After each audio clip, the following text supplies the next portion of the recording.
अस्सलाम वालेकुम एवरीवन। आज हम स्टार्ट करने लगे हैं सी प्लस प्लस, जो basic introduction of C plus plus programming language है। क्योंकि जो हम सब्जेक्ट पढ़ रहे हैं डेटा स्ट्रक्चर, उसके लिए रिक्वायरमेंट है कि क्योंकि उसकी कोडिंग की जो इम्प्लीमेंटेशन है वो किसी प्रोग्रामिंग लैंग्वेज में करनी है, तो अकॉर्डिंग टू द इंस्ट्रक्शंस जो हमें फॉलो करनी है वो सी प्लस प्लस लैंग्वेज की फॉलो करनी है। आई एम साम आमिर खान, योर लेक्चर।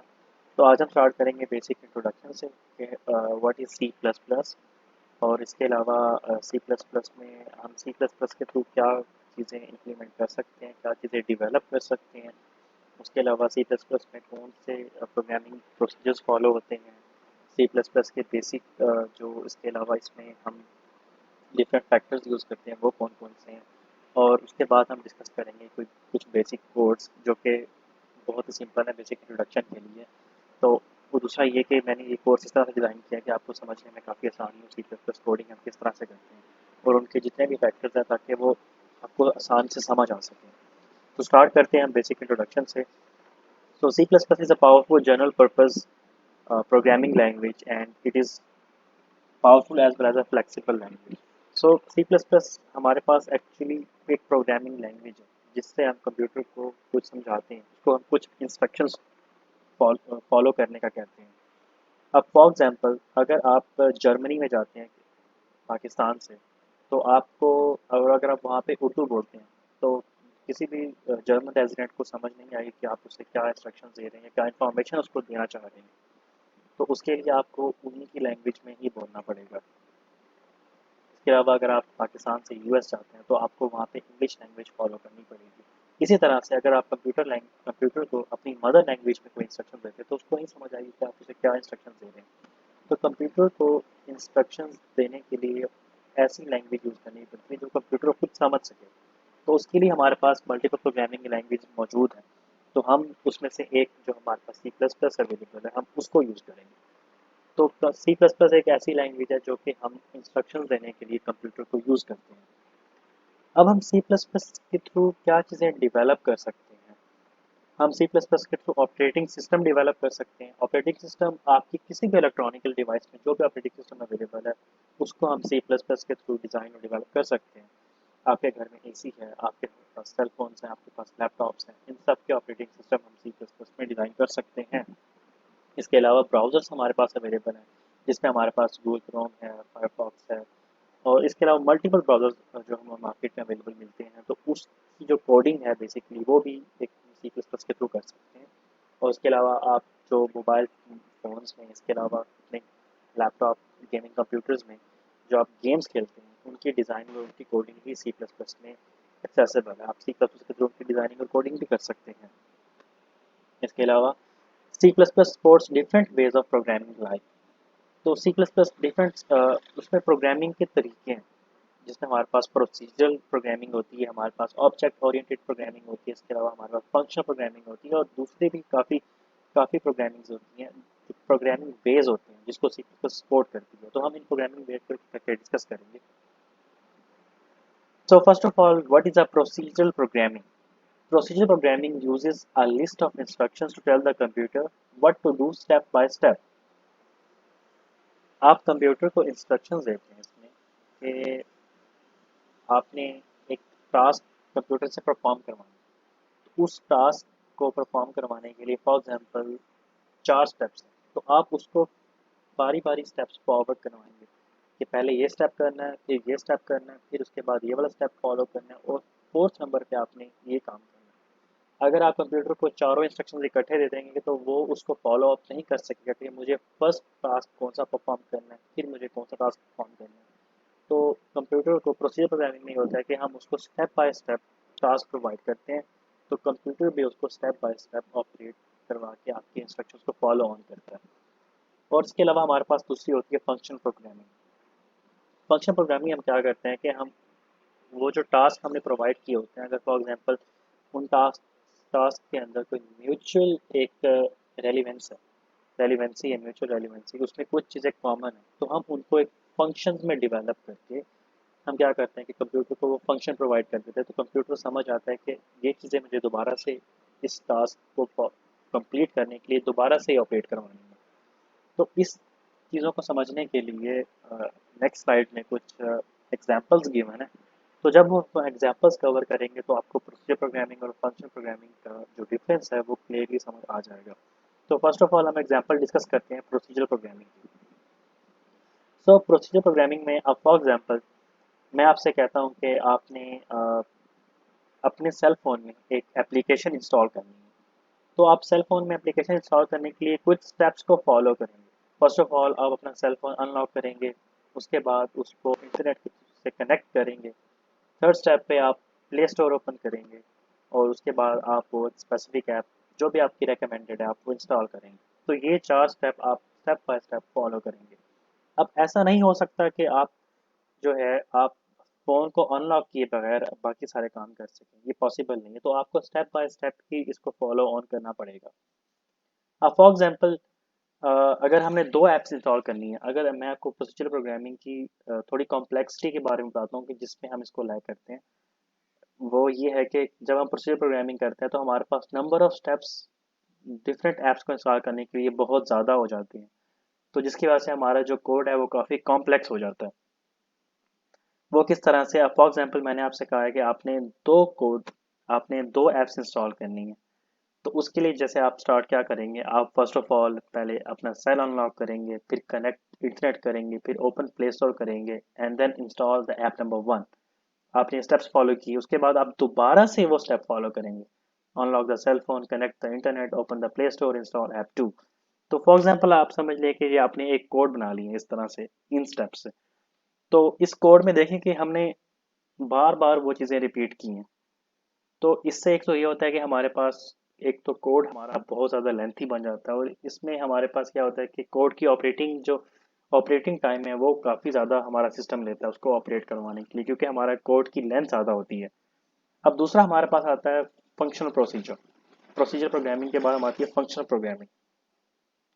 पहले तो मैं आपको डिफरेंस बताऊंगा कि हम क्या करते हैं। अब फंक्शन प्रोग्रामिंग में जाने से पहले आप एक चीज़ देखें यहाँ पर कि कुछ चीज़ें हमारे पास, अगर जैसे आपने 2 ऐप्स इंस्टॉल की, तो 2 ऐप्स इंस्टॉल करने में कुछ चीज़ें आपके पास कॉमन थी। कॉमन क्या थी? For example unlock the cell phone, connect the internet और ओपन द प्ले स्टोर, ये जो रेड बॉक्स में शो हो रहा है। ये चीज़ें अगर आप 2 ऐप्स इंस्टॉल करते हैं, ये दोनों में कॉमन है। तो हम क्या करते हैं कि हम इस तीनों स्टेप्स का एक ही फंक्शन जनरेट कर लेते हैं और हम उसको फंक्शन प्रोग्रामिंग में एक ही बार कॉल करेंगे। तो फंक्शन प्रोग्रामिंग में हमें यह फ़ायदा होता है कि हम फंक्शन को एक बार कॉल करते हैं और वो उसमें जो बिल्ट इन तीनों स्टेप्स होते हैं वो उसी तरतीब से फॉलो होते हैं, लेकिन हमें फंक्शन को एक दफ़ा कॉल करना पड़ता है, हमें बार बार वो स्टेप्स दोबारा दोबारा रिपीट नहीं करने पड़ते। वो सिस्टम खुद से समझ आता है कि मुझे ये वाला फंक्शन ऑपरेट करवाना है और उस फंक्शन के अंदर ये वाले 3 स्टेप्स मौजूद हैं। तो फंक्शन प्रोग्रामिंग हम देखते हैं। तो फंक्शन प्रोग्रामिंग में मैंने क्या किया कि वो जो तीनों फंक्शन थे, ऐप मैंने इसको नाम दिया हुआ है ऐप इंस्टॉल फंक्शन का, वो जो हमें फंक्शन जनरेट किए। अब ऐप इंस्टॉल फंक्शन के अंदर हमारे पास टोटल 3 स्टेप्स मौजूद हैं, unlock the cell phone, connect the internet and open the Play store.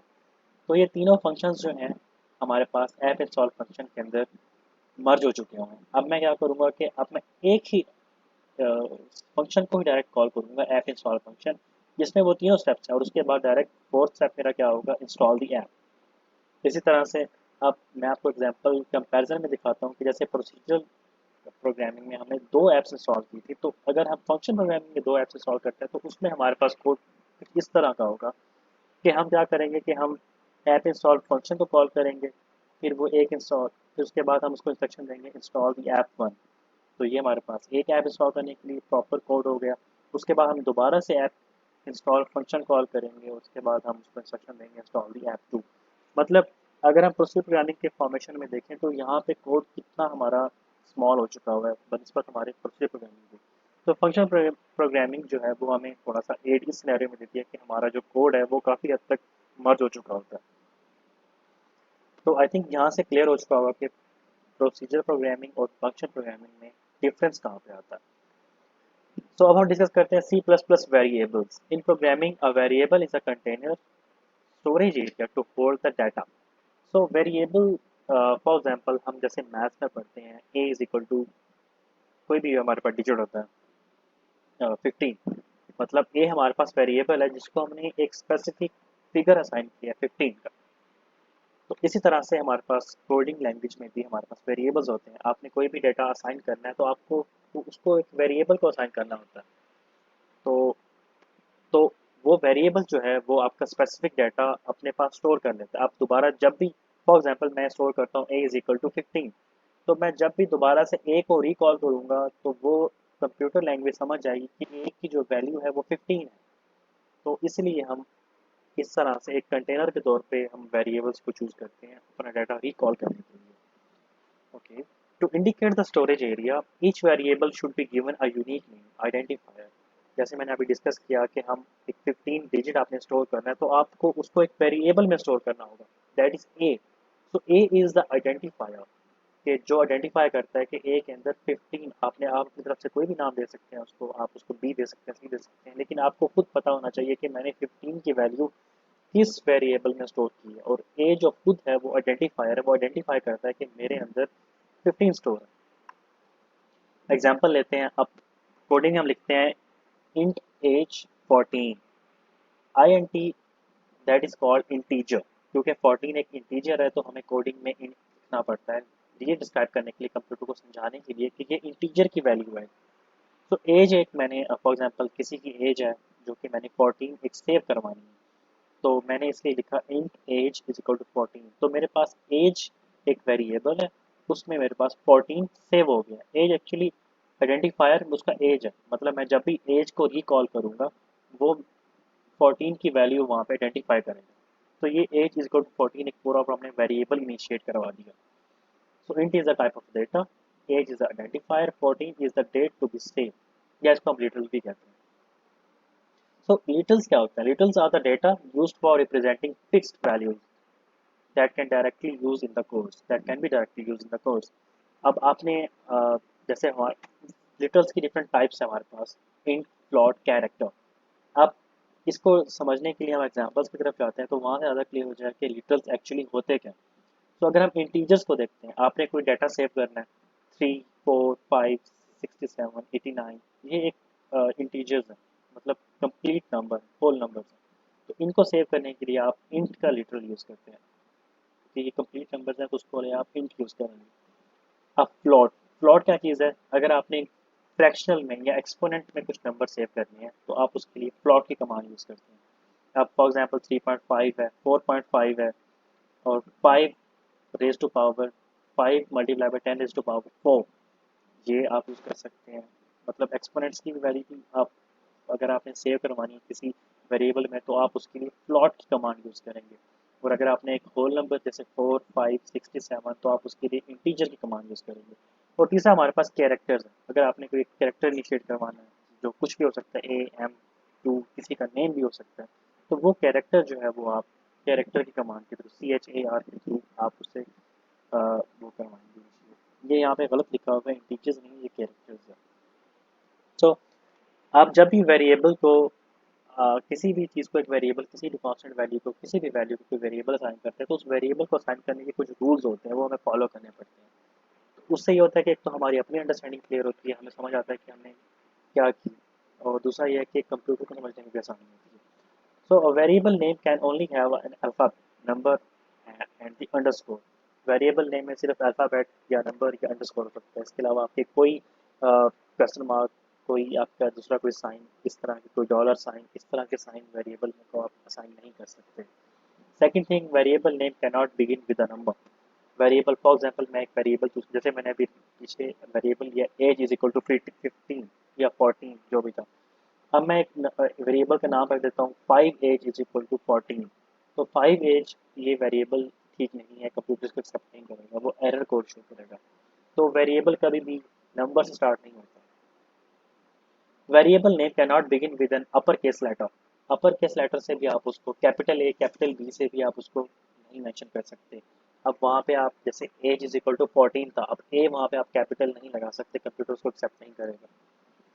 A variable name cannot be a keyword. For example, int is a keyword that is used to denote integers.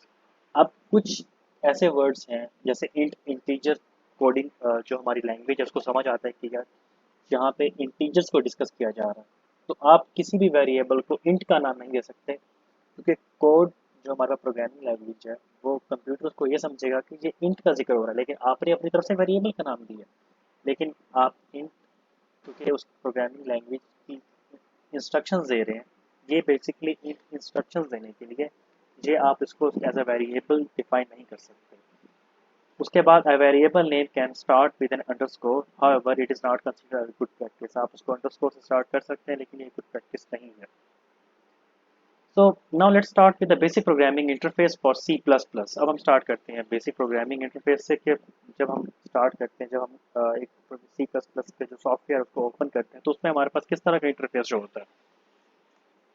तो जब हम C plus start करते हैं तो हमें इस तरह का इंटरफेस हमें स्क्रीन पर शो होता है। Hash tag include iostream using namespace S T D int main then bracket start. यहाँ पे हम अपना कोड लिखते हैं, जो कोड की जगह पे हम अपना कोड लिखते हैं, उसके बाद हम return zero and then bracket close. तो ये बेसिकली जब हम प्रैक्टिस भी करेंगे, मैं आपको बताऊंगा कि सॉफ्टवेयर कहाँ से इंस्टॉल करना है, और हम बेसिक मतलब हैंड ऑन एक्सपीरियंस भी करेंगे, इस तरह के छोटे छोटे कोड्स राइट अप करेंगे। तो जब hash tag include iostream using names पे एस ये बेसिक कमांड्स हैं, इसको आपने लिखना लाजमी है सी प्लस प्लस में। और इसकी हम ज़्यादा डेप्थ में नहीं जाएंगे कि इसको हम क्यों लिखते हैं। बेसिकली इसको इसलिए लिखते हैं कि हम, जो आपको बेसिकली बता रहा हूँ, कि हमने कुछ फंक्शंस को ऑपरेट करवाना होता है, जिसमें हमारे पास रिटर्न का फंक्शन है, इसके अलावा हमारे पास आउट सी आउट जो आउटपुट का फंक्शन होता है उसको ऑपरेट करवाना होता है। तो उसके लिए ये चीज़ें होना लाजमी है, ताकि आपकी जो जब आप एक प्रोग्राम को रन करते हैं तो वो आपको आउटपुट पे स्क्रीन पे शो हो सके। तो ये कमांड एक्चुअली उसके लिए। तो स्टार्ट हम करते हैं इंट मेन से। इंट मेन क्या चीज़ है? It is like a container. Int main की एक ब्रैकेट स्टार्ट होती है। इंट मेन के अंदर जो है एक्चुअल में आपका कोड होता है। It is like a container to hold your code. You must have to write your code within the brackets of int main. अब इंट मेन के अंदर आप जो भी कोड लिखेंगे वो एग्जीक्यूट होगा। आप इसका समझ सकते हैं कि ये आपका कंटेनर है, उस कंटेनर के अंदर आप जो भी इंस्ट्रक्शंस रखेंगे वो कंटेनर उसको फॉलो करेगा, वो सिस्टम उसको फॉलो करेगा। अगर आप इस ब्रैकेट्स के बाहर कुछ लिखेंगे तो वो आप, मतलब जब आप कमांड रन करेंगे तो वो इस कंप्यूटर आपका इंस्ट्रक्शंस को फॉलो नहीं करेगा, क्योंकि वो आपने उस कंटेनर के बाहर रखा होगा। उसके बाद return zero. What is return zero? हम ये किस लिए यूज़ करते हैं? रिटर्न जीरो हमारे पास एक एग्जिट गेट है। अब फॉर एग्जांपल आपने कोड लिखना स्टार्ट किया, उसके बाद आपने कोड लिखते गए, उसके बाद जब आपको लगा कि मेरा कोड कंप्लीट हो चुका हुआ है और मैं अब कंप्यूटर को चाहता हूँ कि कंप्यूटर इसको रन करे, इसको एग्जीक्यूट करे, तो उसके लिए कंप्यूटर को इंस्ट्रक्शन देने होंगे कि मेरा कोड यहाँ पे ख़त्म हो रहा है। तो उसके लिए हम क्या करते हैं कि रिटर्न जीरो की कमांड यूज़ करते हैं। Return zero is like an exit door for you to get yourself out of your code and stop your code over there. जहाँ पे आपका कोड स्टॉप हो जाता है उसके बाद हमेशा ब्रैकेट ही आती है। यहाँ से आप कंप्यूटर को पता चलता है कि आपका जो कोड है, आपकी जो कमांड है, आपने जो मुझे इंस्ट्रक्शन दी हैं, वो रिटर्न जीरो पे का मतलब है कि वो समझ आता है कि यहाँ तक वो ख़त्म हो चुकी है। ओके, उसके बाद हम करते हैं now let's write a basic code for C plus plus. अब मैं एक बेसिक कोड लिखता हूँ। मैं फॉर एग्जांपल मैं चाहता हूँ कि मैं लिखूँ P62। तो क्या होगा कि मैंने वो जो लास्ट में आपको साइड पे शो कराया था कि यहाँ हम योर कोड लिखते हैं, इस योर कोड की जगह मैंने अब क्या लिख दिया, सी आउट VZU एंड एल। तो इसका मतलब ये है कि मैंने सी आउट एक्चुअली ऐसी कमांड है कि जो जब आप प्रोग्राम को रन करते हैं तो सी आउट में जो भी चीज़ लिखी होगी वो आपको आउटपुट पे शो होगी। इंट मेन के अंदर तो आपने कोड लिख दिया। अब आपका इस टाइम जो कोड है वो सिर्फ ये है कि आपने बीजीओ को प्रिंट करवाना है। अब कंप्यूटर को कैसे पता चलेगा कि मैंने बीजीओ तो लिखा हुआ है, लेकिन इसको प्रिंट करवाना है, मैंने इसको क्या करना है? तो सी आउट के अंदर जो भी कुछ लिखा होता है कंप्यूटर उसको प्रिंट कर देता है, उसको आउटपुट में शो करवा देता है। Cout is a command to print और display your result regarding your code. आपके उस कोड के अंदर सी आउट के अंदर उसकी ब्रैकेट, उसकी जो कॉमास के अंदर आप जो भी चीज़ लिखेंगे तो रनिंग प्रोग्राम के अंदर वो आपको आउटपुट पे शो होगी। अब फॉर एग्जांपल अगर मैं आउटपुट देखूंगा इसकी तो वो कुछ इस तरह से होगी कि उसमें बीजी यू लिखा हुआ आएगा। अब हम दोबारा से एक और चीज़ डिस्कस करते हैं। अब फॉर एग्जांपल मैं यहाँ पे लिखता हूँ बीजी यू और उसके बाद मैं लिखता हूँ मुल्तान दूसरी लाइन में। तो अब सी आउट सेम वही is a command to print और display your result regarding your code. अब यहाँ पे अगर हम देखें, हम सी आउट के हमने एंड पे सी आउट तो हमने लिख दिया, कंप्यूटर को पता चल गया कि यहाँ पे मैंने जिसके अंदर ब्रैकेट्स के अंदर जो चीज़ भी लिखी है मैंने उसको प्रिंट करना है। और एंड पे हमने लिखा है एंड एल। अब एंड एल क्या चीज़ है? Endl is a command to print और display your result with spacing a line in between regarding your code. अब अगर एंड मेरी आउटपुट कुछ इस तरह से होगी, पीसी की मुल्तान। अग अगर मैं एंड एल नहीं डालता तो क्या होगा कि कंप्यूटर जो है ना मेरी आउटपुट एक ही लाइन में शो करेगा, वो बीजीयू और मुल्तान के दरमियान स्पेस नहीं डालेगा। मतलब अभी देखें बीजीयू जो है वो एक लाइन में है, उसके बाद नेक्स्ट लाइन में मुल्तान लिखा होगा। उसकी वजह यह है कि कंप्यूटर ने जब इंस्ट्रक्शंस को फॉलो किया तो उसने एक जगह पे देखा, वहाँ पे लिखा हुआ है एंड एल। उसको समझ आया कि इसका मतलब है कि ये यहाँ पे लाइन ख़त्म हो रही है, एंड लाइन। इसको एंड एल इसलिए कहते हैं कि एंड लाइन, यहाँ पे लाइन ख़त्म हो रही है। उसके बाद मुझे जो भी इंस्ट्रक्शंस फॉलो करनी है वो नई लाइन से फॉलो करनी है। तो नेक्स्ट इंस्ट्रक्शन पे जब वो गया तो वहाँ पे सी आउट लिखा हुआ था। उसके अंदर जो भी मतलब उसने देखा कि नेक्स्ट लाइन में मेरे पास प्रिंट की कमांड है और उसमें मुल्तान लिखा हुआ है, तो वो उसको नेक्स्ट लाइन पे हमें पास शो करेगा। अब नेक्स्ट अगर फॉर एग्जांपल मैं आपको ये दिखाता हूँ कि अगर एंड एल नहीं डालता मैं, तो अगर मैं ये देखें अब यहाँ पे मैंने एंड एल की कमांड नहीं शो की, तो यहाँ पे मेरे पास क्या होगा? मेरे पास बीसी मुल्तान एक ही लाइन में लिखा हुआ शो होगा। वो हमारी जो कमांड है वो नेक्स्ट लाइन में एग्जीक्यूट नहीं होगी, क्योंकि हमने उसको इंस्ट्रक्शंस ही नहीं दी कि आप नेक्स्ट वो लाइन को एंड कर दें और जो नेक्स्ट इंस्ट्रक्शन है वो नई लाइन पे एग्जीक्यूट करें।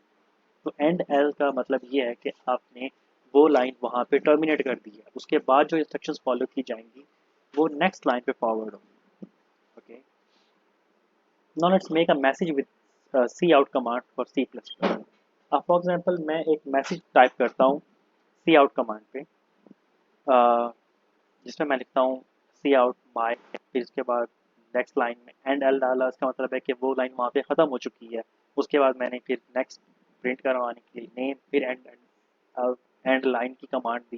फिर उसके बाद सी आउट नेक्स्ट लाइन पे प्रिंट किया, एंड एल की कमांड दी ताकि मेरा नाम जो उसामा है फोर्थ लाइन वो अगली लाइन पे शिफ्ट हो। और रिटर्न जीरो का मतलब है कि यहाँ पे मेरा कोड ख़त्म हो चुका होगा।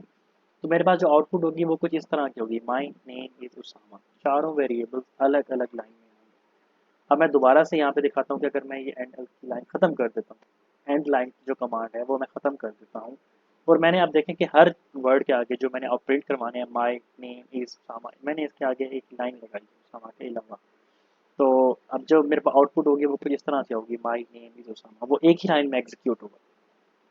तो आई थिंक आपको समझ आ चुकी होगी कि एंड एल हम सी आउट की कमांड हम क्यों यूज़ करते हैं, एंड एल की कमांड हम यूज़ करते हैं क्यों यूज़ करते हैं। इंट मेन में हमारे पास मेन फंक्शन है, उसमें हम जो कोड लिखेंगे वही एग्जीक्यूट होगा। रिटर्न की कमांड हम क्यों यूज़ करते हैं। तो अगर हम एक स्टोरी राइट अप करते हैं यहाँ पे सी प्लस प्लस में, वो किस तरह से करेंगे? अब फॉर एग्जांपल सेम उसी तरह से जिस तरह मैंने अपना नाम लिखा था कि आई एम उसामा, तो अब मैं जस्ट एक स्टोरी राइट अप कर रहा हूँ, आई एम उमर। उसके बाद पहले मैंने फंक्शन स्टार्ट किया इंट मेन, उसके बाद ब्रैकेट स्टार्ट हुई, ब्रैकेट में मैंने क्या एग्जीक्यूट किया, सी आउट, ये एक्चुअली प्रिंट की कमांड है। उसके बाद मैंने वो मैसेज लिखा जो मैंने प्रिंट करवाना है। उसके बाद मैंने वो लाइन एंड कर दी ताकि जो नेक्स्ट कमांड है वो मेरी सेकंड लाइन में एग्जीक्यूट हो। तो सेकंड लाइन में जब हम पहुंचे तो वहाँ पे फिर सी आउट था, इसका मतलब है इस लाइन में जो भी चीज़ है वो मैंने प्रिंट करवानी है, कंप्यूटर को ये समझ आएगा। उसमें क्या लिखा हुआ है, आई एम 20 ईयर्स ओल्ड, उसको लगेगा कि हमने ये चीज़ प्रिंट करवानी है। और एंड एल का मतलब है कि यहाँ पे लाइन टर्मिनेट हो चुकी है, अब जो भी चीज़ होगी वो मुझे सेकंड लाइन में एग्जीक्यूट करना है। तो इसी तरह से cout I am an engineer, और उसके बाद एंड अर्न। तो इसकी जो एग्जीक्यूशन होगी वो कुछ इस तरह से होगी, I am Umar, I am 20 years old and I am an engineer. तो ये हमारे पास एक बेसिक इंट्रोडक्शन था सी प्लस प्लस का, कि हम कौन सी कमांड किस लिए यूज़ करते हैं, उसका पर्पस क्या है वहाँ पे। तो बेसिकली सी प्रोग्रामिंग लैंग्वेज बहुत आसान है। ये सब कुछ जितनी भी लैंग्वेजेस हैं ये हमारे डेली लाइफ एक्सपीरियंसेस से इवैल्यूएटेड है, सिर्फ हमें समझना पड़ेगा। अब देखें for example E N D L, तो इसका मतलब है एंड लाइन। तो अगर किसी भी बच्चे को भी इंग्लिश आती है तो उसको ये पता चल जाएगा एंड लाइन का मतलब है यहाँ पे लाइन ख़त्म कर दो। तो ये छोटी छोटी कमांड्स हैं जो हमें आसानी से पता चल सकती हैं यहाँ पे, अगर हम वो हमें कुछ सीखने की ज़रूरत है। इसी तरह से सी आउट, सी आउट का मतलब है कि जो भी चीज़ उसमें लिखी है सी में उसको आप आउट करो, आउटपुट में शो कराओ। सी आउट की कमांड हम इसलिए यूज़ करते हैं। तो ये बेसिक इंट्रोडक्शन था आपको दिखाने के लिए कि हम सी प्लस प्लस में क्या करते हैं। उसका इंट्रोडक्शन में हमने कुछ फैक्टर्स को कंसिडर किया और बेसिक एक छोटे से मैसेज हमने राइट अप किए। तो इंशाल्लाह नेक्स्ट क्लास में हम इससे फर्दर फॉरवर्ड करेंगे। आप काइंडली इसके नोट्स बनाइएगा, उसको फॉलो कीजिए। Okay, thank you.